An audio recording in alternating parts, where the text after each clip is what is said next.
Praise the Lord. मेरे Bible teacher कहा करते थे, यदि आप अपने एक हाथ में न्यूज़पेपर ले लो और एक हाथ में बाइबल ले लो, और अगर आपने बाइबल को सही रीति से अध्ययन किया है, तो जो आज की जो चीज़ें, घटनाएं और इवेंट्स हो रहे हैं, उसे पढ़कर न्यूज़पेपर में आपको कोई भी हैरानगी नहीं होगी, क्योंकि वो पहले से कहीं ना कहीं बाइबल में जो हमारी किताब है, आसमानी किताब है, उसमें मेंशन है।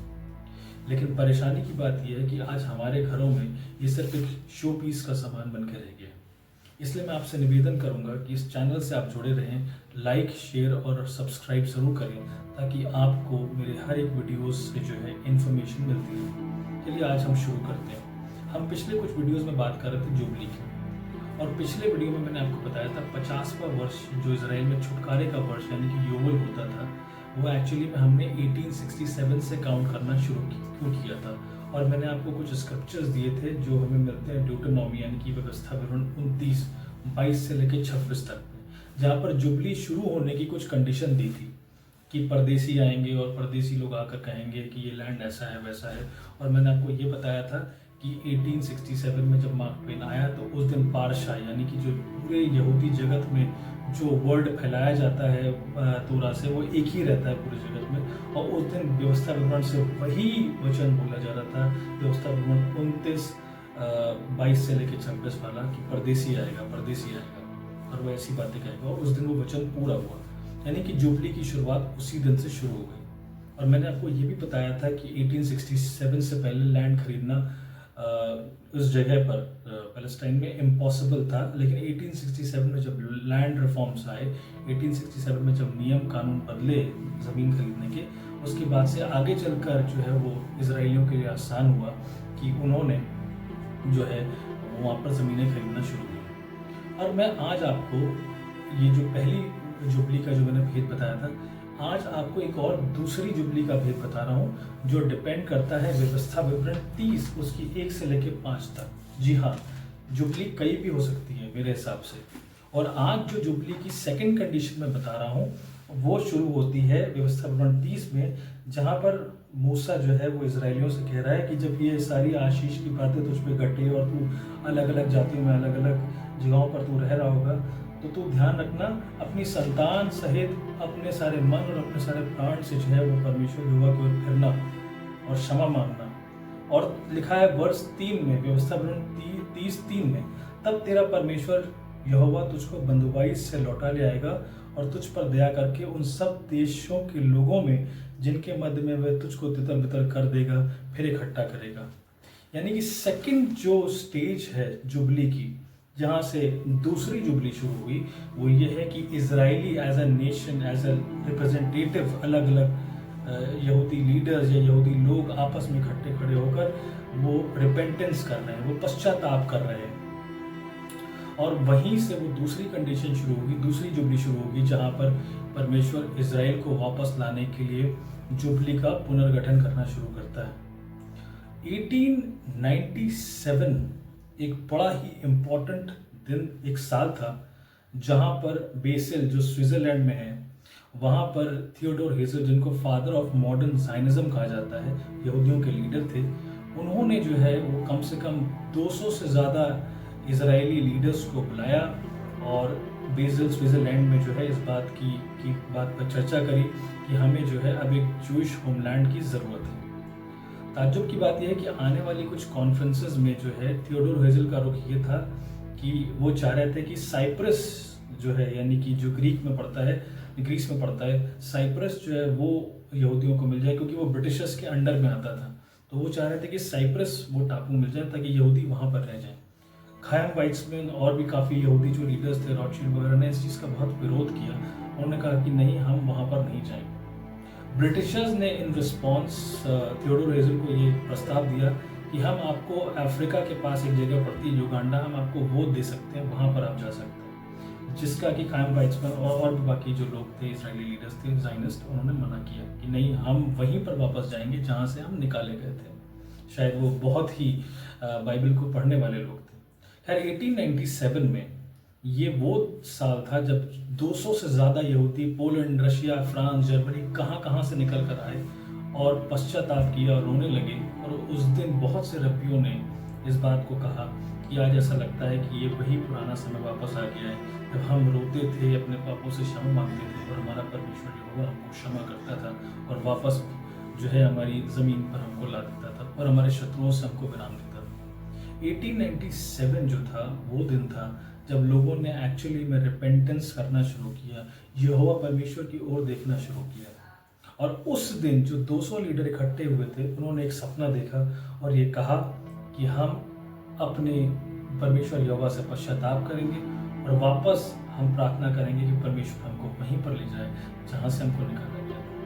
अब 1897 जो है बड़ा इम्पोर्टेंट ईयर था, क्योंकि अगर व्यवस्था विवरण 30 के हिसाब से अगर हम जुबली की जो सेकंड कंडीशन है, पहली तो थी कि स्ट्रेंजर्स आएंगे, जो महक्रीम वगैरह आए और भी लोग आए, तो पहली तो कंडीशन वो थी। सेकंड कंडीशन जुबली की ये थी कि जब लोग इजरायली लोग मिलकर इकट्ठे होकर पश्चाताप करने की ओर स्टार्टिंग पॉइंट उनका होगा, तो जुबली की स्टार्टिंग होगी। तो 1897 से एक और जुबली, उसी बड़ी जुबली का एक और पार्ट है, वो भी शुरू हुई। और 1897 में जब लोग मिलना शुरू हुए बेज़ल स्विट्जरलैंड में, उसके बाद अगर 50 ईयर आप काउंट करेंगे तो 1947 ईयर आता है। अब ये 1947 ईयर क्या था? 1947 वो ईयर था जहां पर यहूदी लोगों ने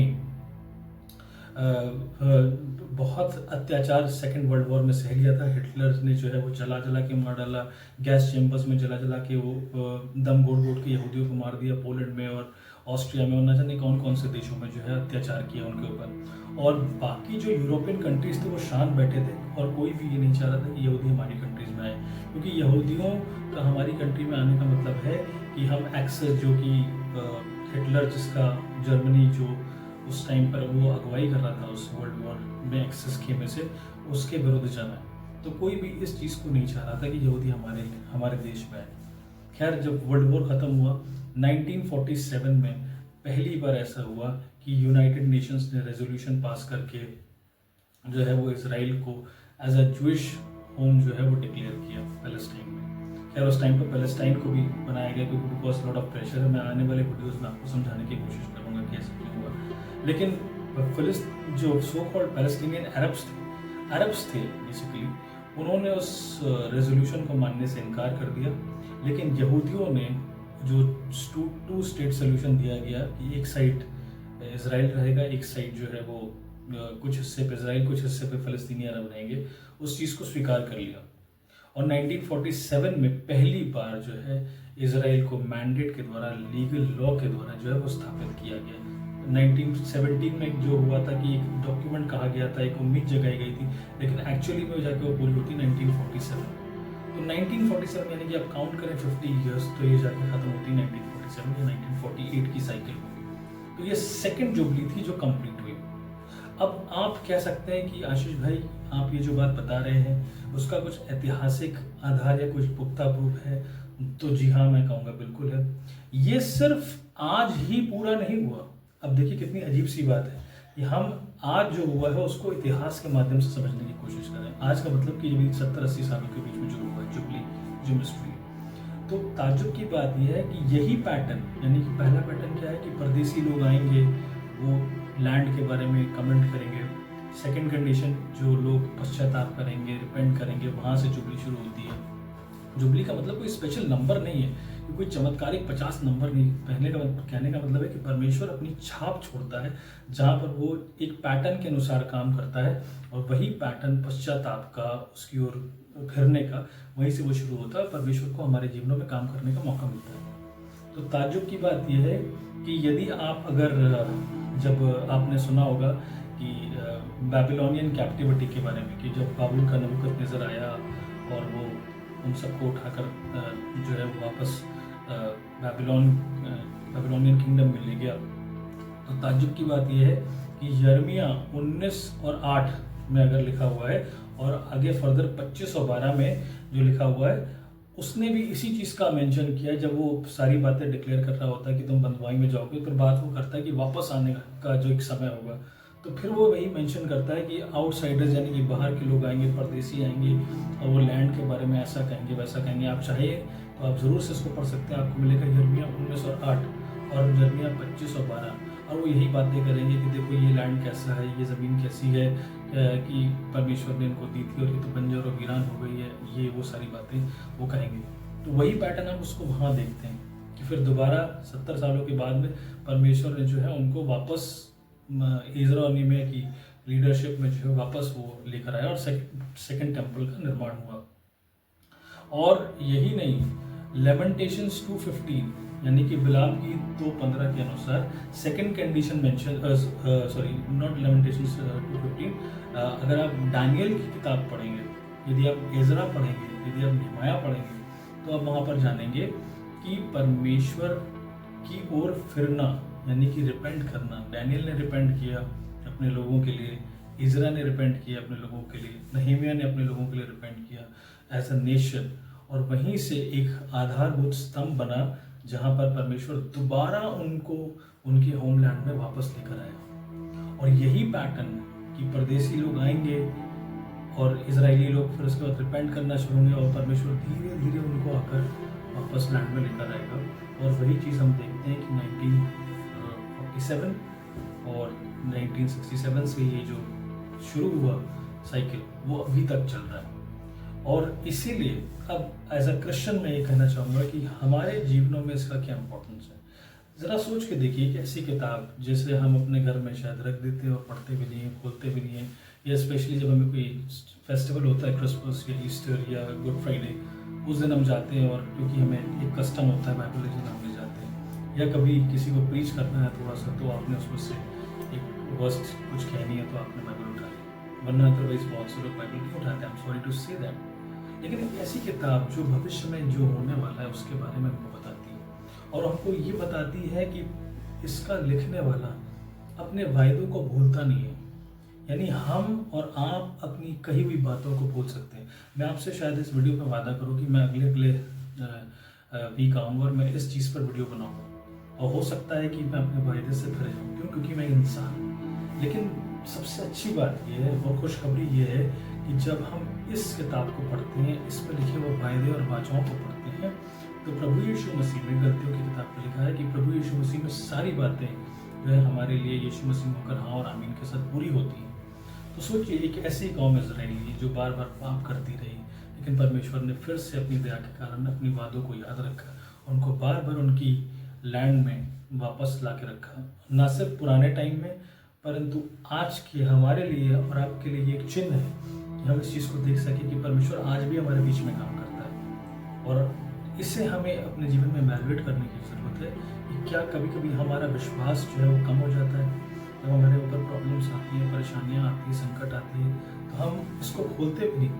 संकट में, परेशानियों में हम जो है वो और नेगेटिव हो जाते हैं, अपनी समझ लगाना शुरू कर देते हैं, अपनी सोर्सेज, अपनी पावर का इस्तेमाल करते हैं कि हमारी प्रॉब्लम सॉल्व हो जाए। लेकिन जो सबसे बड़ी पावर है हम उसके पास नहीं जाते, क्योंकि हमने इसको पढ़ा ही नहीं है, क्योंकि हमने इसको अगर पढ़ा है तो उसको समझा ही नहीं है। और इसीलिए हम परमेश्वर की रिस्टोरेशन की पावर, परमेश्वर की जुबली की पावर को आज हमें अपने जीवन में महसूस करने की ज़रूरत है। बहुत से ऐसे रिश्ते हैं आज जहाँ हस्बैंड वाइफ के बीच में खटास है, बहुत सी ऐसी फैमिलीज हैं जिन्हें जुबली की आवश्यकता है, जिन्हें लड़ाई झगड़े दूर करने की आवश्यकता है। आप शायद कर्ज में हो, शायद आज आप बीमार हो, आपको जुबली की आवश्यकता है। मैं आपको सिर्फ एक बात कहना चाहता हूँ, आप मत देखिए अपनी परेशानियों को, मत देखिए कि आपका समाज आपके चारों ओर जो है वो क्या बातें करता है, लेकिन मैं आपसे कहना चाहूँगा इस वचन पर ध्यान करिए कि ये वचन क्या कहता है। इस वचन में लिखे हुए परमेश्वर के वायदे आपसे क्या है।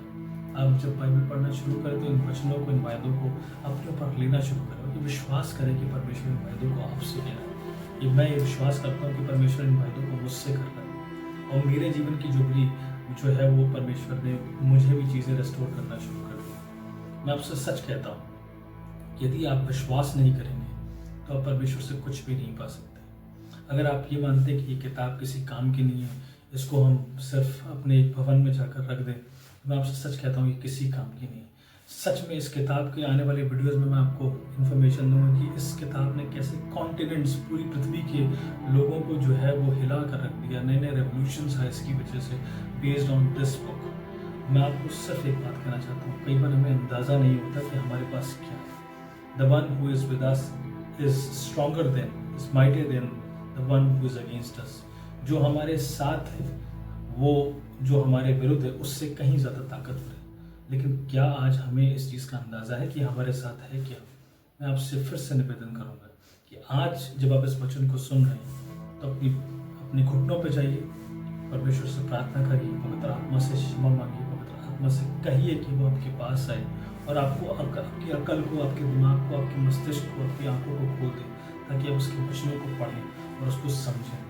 तो आज इसी बात के साथ मैं अपनी इस सीरीज़ को एंड कर रहा हूँ। अगले वीडियो में मैं एक और मिस्ट्री के साथ, एक और बात के साथ आप सभी से मुलाकात करूँगा। Praise the Lord. Thank you.